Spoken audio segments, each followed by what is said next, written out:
One of the most common questions I get is, how does traditional Chinese medicine actually diagnose illness? You know, people have a lot of misconceptions about the medicine, and I've had multiple people ask me, so do you just look at a person's aura or have a yin-yang that somehow diagnoses disease? And I don't think people realize just how scientific Chinese medicine actually is. So in this video, I want to share the 4 key diagnostic methods that almost every Chinese medical doctor will use. So what you can expect, honestly, in your first appointment. Now, classically, there are 4 diagnostic skills known as Wang, Wen, Wen, Qie. Now, Wang here stands for observation. And what observation means is we observe the complexion of the patient's face. So complexion is obviously, what does the patient's face look like? Is it more red, like a person who's very sweaty and easily gets hot, or is it very pale? Are there spots anywhere? Is there a certain color, like green or yellow? The second thing we look at with complexion is the tongue. So the tongue size, the tongue coating, any little red spots on the tongue, any scalloping on the side of the tongue. The second art here is what's called smelling or listening. And in smelling or listening, we listen to not only the patient's words, so the way they speak. They could be very loud, talking like this, very strong, or they could be like this, and my life is so difficult. And so those things are actually diagnostically very important because they'll show where a patient is. So if there's a really big, like the stereotypical businessman, he's got acid reflux and indigestion, and he's talking really loud like this, it's probably not a deficient condition. So these are very useful. We listen to coughing and breathing, as well as smells the patient gives off. The second Wen is inquiry. So this is the classic intake form. So we ask questions like, what do you prefer? Do you prefer warm drinks or cold drinks? Do you tend to run hot? Tend to run cool? Do you like extra blankets when you sleep? Or do you always wake up kicking them off you? Are you thirsty? Are there any issues with your urination? Is there frequency, burning, and so on and so forth? How are your bowel movements? How often? Are they solid? Are they more loose? Do they feel hot? How is your period and how's your menses? If there's bleeding or there's spotting or there's pain, is it before? Is it after? How heavy? What's the color? It goes really in depth. How's your sleep? Do you have problems going to sleep? Do you wake up? Do you wake up at a certain time? Can you not fall asleep until a certain time? And how's your appetite? So these are all key questions we use to figure out very important diagnostic criteria in regard to how Chinese medicine diagnoses illness and disease. The last skill here, Qie, is palpation. So the most famous Qie is pulse diagnosis and literally channel palpation. So in pulse diagnosis, the physician is actually feeling 3 areas of the radial artery, and we're feeling not only the strength, the depth, and the width of the pulse, but we're also feeling each individual position. The first position is known as the Cun, the second is the Guan, and the third is the Chi. And these each actually also correlate to certain organs in the person's body. So at the end of this large intake, the questioning, the listening, the smelling, the asking, the palpating, we're given all of this diverse data, and we have to put these into a concrete diagnosis all together, and then we do our pattern differentiation and our differential diagnosis as well. But all of these are very key in Chinese medicine. And so again, this is much more concrete than, do we diagnose through aura? I don't know any doctor who does. Or do we use yin-yang to diagnose? I mean, technically, yes. Technically, all these are to understand. Is the patient more hot? Is the patient more cold? Are they more deficient and tired and weak? Or are they really excessive and hot and sweaty and overdoing it?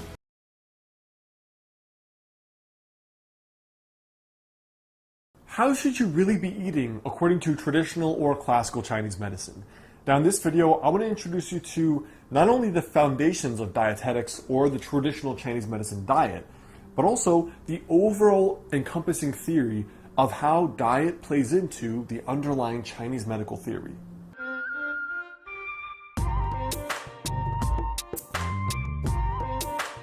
Hey guys, I'm Alex Hein, author of the book Master the Day, and current doctoral student in traditional or classical Chinese medicine. So there's a little bit of background theory we need to go through to talk about how diet is approached in classical Chinese medicine.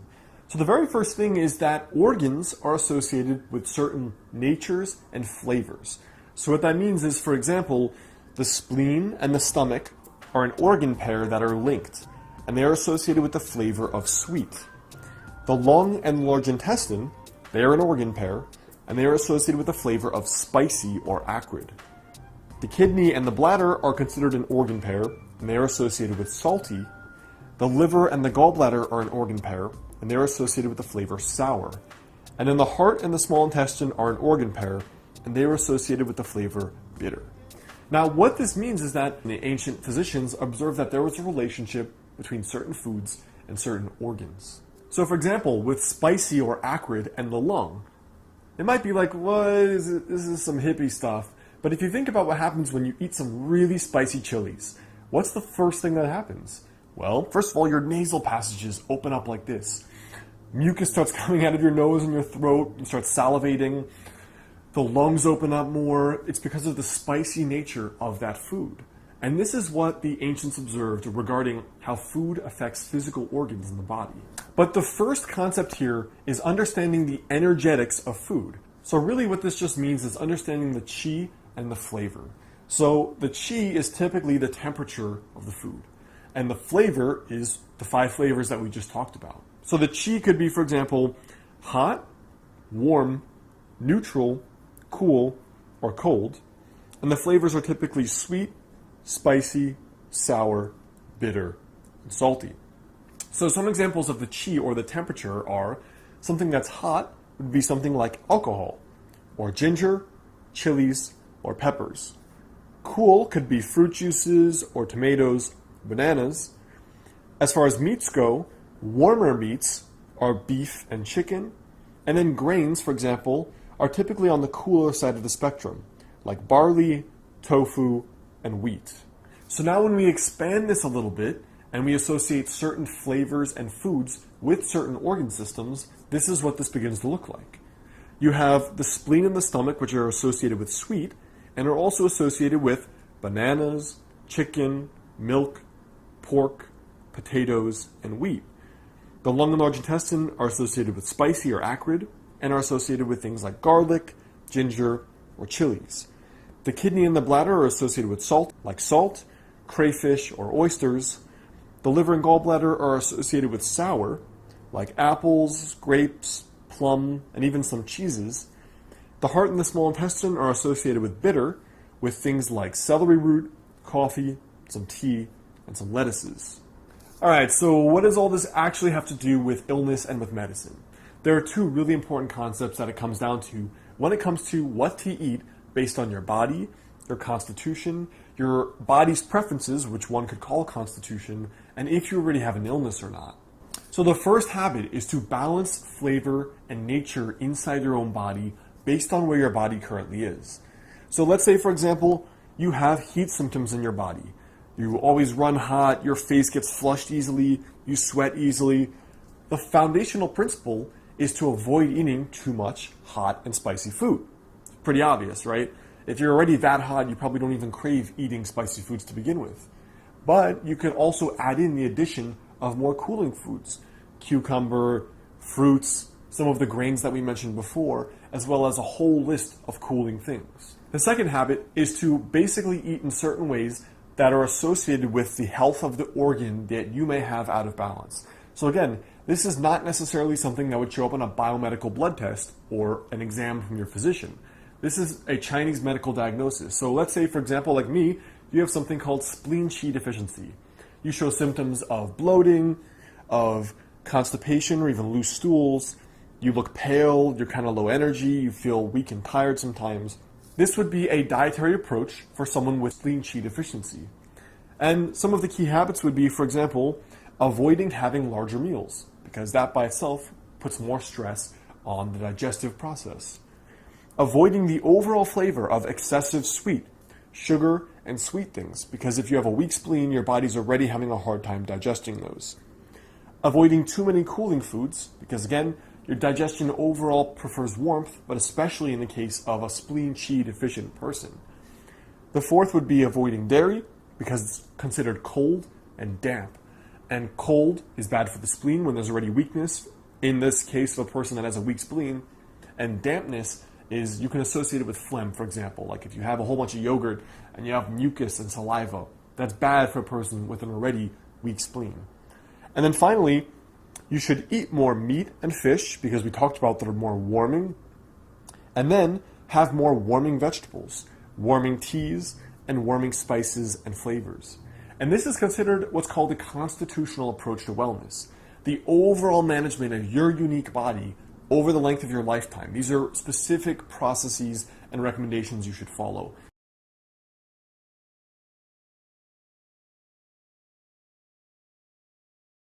Okay, this is the 5-element TCM cycles of generation control. And basically what this shows you is this is your wood, which would be your liver, gallbladder, your fire, your small intestine and your heart, and your triple burner. Here's your earth, which is stomach and spleen. Here's your metal, which is large intestine and lungs. Here's your water, that's kidneys and urinary bladder. Now, things that can happen is when the liver is healthy, it feeds its son, which is the small intestine, the heart, and the triple burner. And when it's healthy, it gives abundant nourishment to the fire organ. The wood does to the fire. Now, say the mother's too strong in relation to the fire, to the small intestine or heart, then it can overact on the small intestine and the heart. Now, if the liver is too weak, then it will fail to nourish the heart or the small intestine. Now, let's say if the liver is too strong, it will destroy your basically your digestion, your stomach and your spleen. If the liver is too weak, it can be insulted from the stomach back, affecting in an adverse fashion the liver and the gallbladder.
This is very fascinating, and it shows you your heart is at its full strength and gets its most qi from 11 to 1 p.m.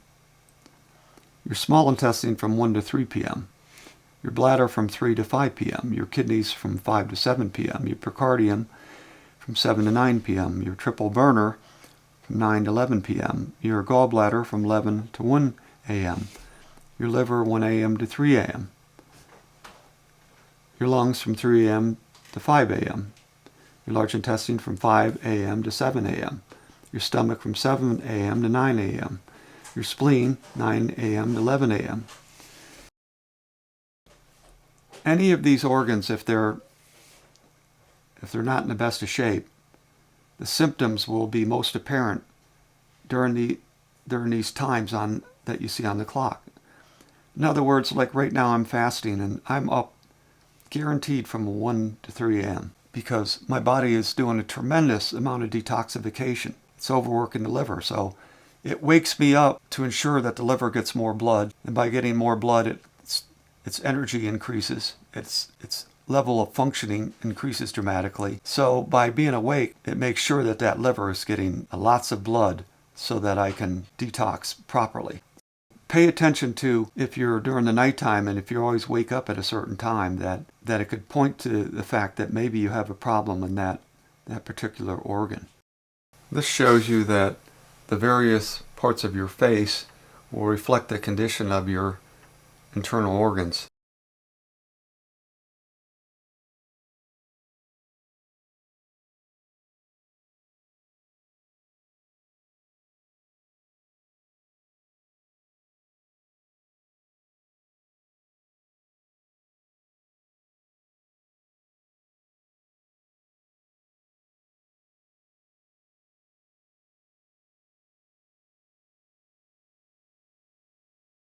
As a beginner in pulse diagnosis, it's best to start with feeling 3 different layers of the pulses, starting with the deep, middle, and superficial. The deep is associated with the yin organ, the middle is associated with the blood, and the most superficial is the yang bao.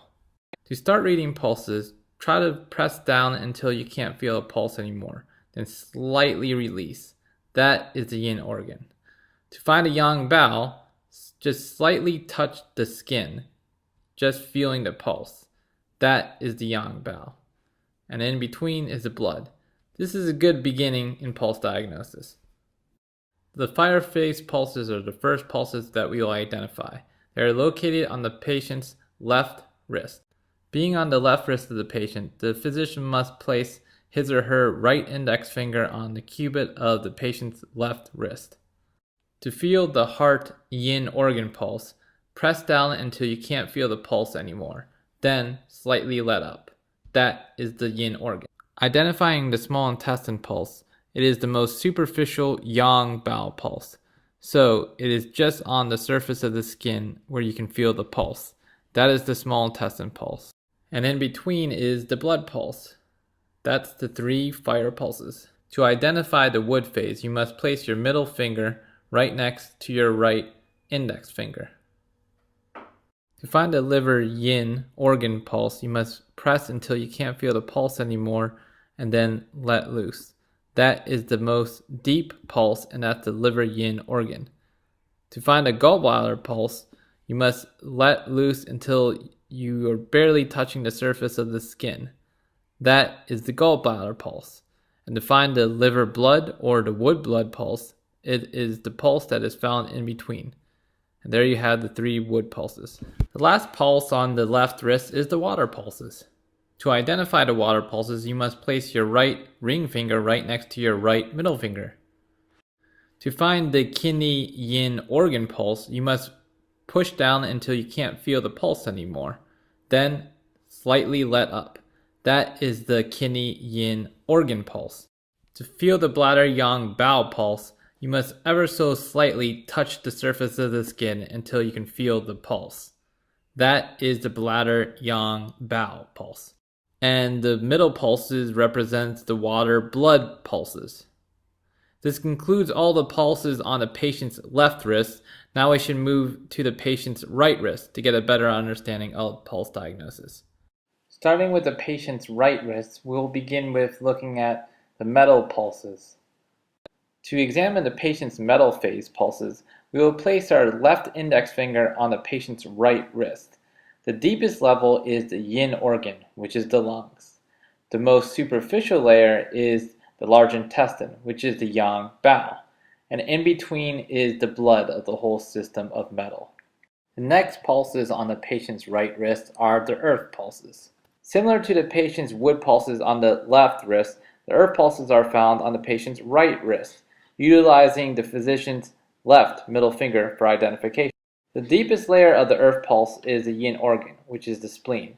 The most superficial is the stomach, which is the yang bowel. And the pulses in between are the earth's blood pulses. How I was taught was that the blood pulses of the earth phase are actually the pulses that determines all blood of the system.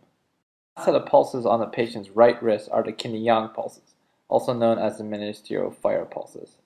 To identify the yin-yang pulses, you must place your left ring finger on the patient's right wrist. The deepest layer is the shinbao, which is the heart envelope. The most superficial layer is the sanjiao, which is the three metabolisms or the triple burner. Don't be surprised to find these pulses to be weak. Through our stresses of our everyday lives, it definitely takes a toll on the yin-yang or the ministerial fire.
We went to a Ayurvedic doctor, and we also went to a Tibetan medical doctor. And it was fascinating what they can glean from taking your faults from these positions here. On your left hand, this would reflect, they can get by feeling your pulse, they can determine the condition of your heart.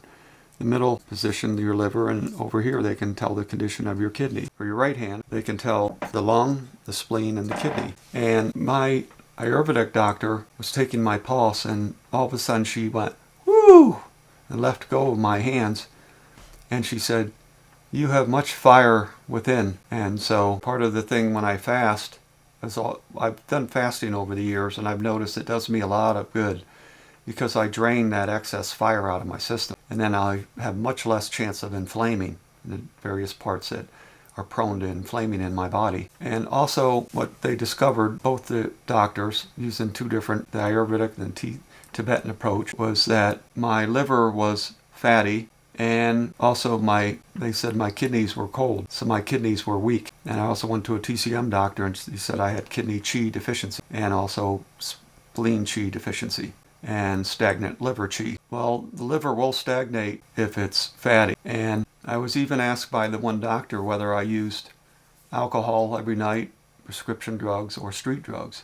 And I said no. And I think it just occurred because, well, the one Tibetan doctor, she said that because she could tell that I was missing my spleen, by the way, which was fascinating. I lost it in an accident when I was around 14. I ended up with 265 internal stitches.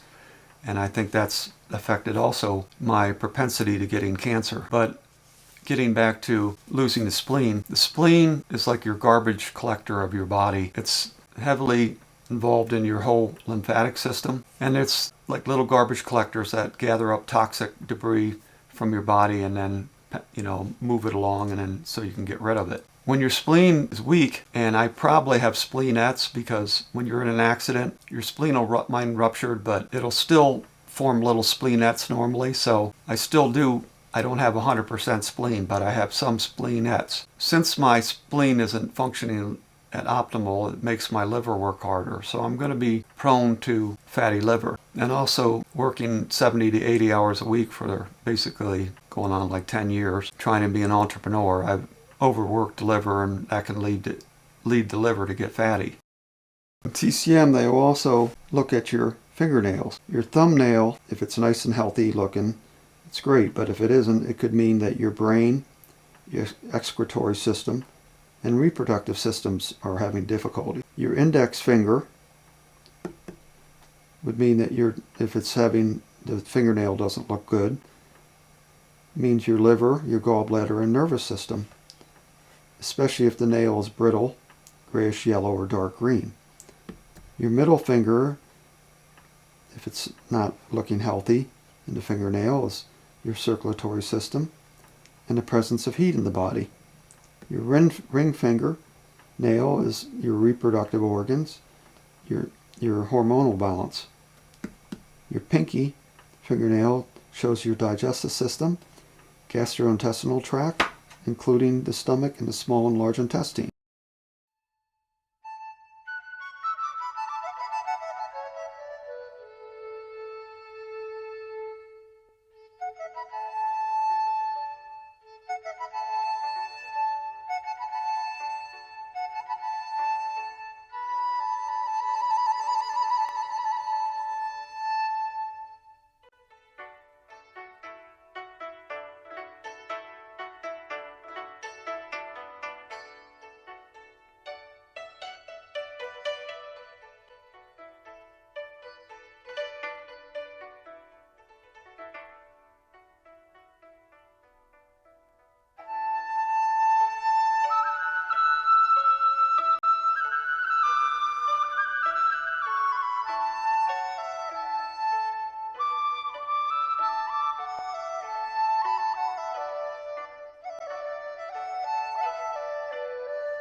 I realize how scared you are if you've been recently diagnosed with cancer. The good news is that using natural protocols, you can get yourself into remission. Over 2.5 years ago that I was diagnosed and told that I wouldn't live a year without doing the cut, burn, or poison approach. And I chose natural protocol. And I have no doubt in my mind that I took the best approach for me. Absolutely no doubt whatsoever. What I ended up doing was, when I discovered that I had cancer and Jody and me were dealing with the whole situation, there was a lot of information. There was a lot of books. There was a lot of YouTubes and stuff. And the big problem was that trying to figure out which therapy should I take, because there's so many of them. I wondered, how many of these therapies are effective? How many of them are just spin, where somebody's trying to make a buck? I tried to figure out what would work, and that was really tricky. So after reading over 100 natural health books on a wide variety of disciplines, from TCM to Ayurveda to Metabolic, Naturopathic, Urology, Reflexology, you name it, I've read it. I discovered that they all had some common denominators when it came to getting the body healthier and defeating, your cancer and getting into remission. One was your digestion.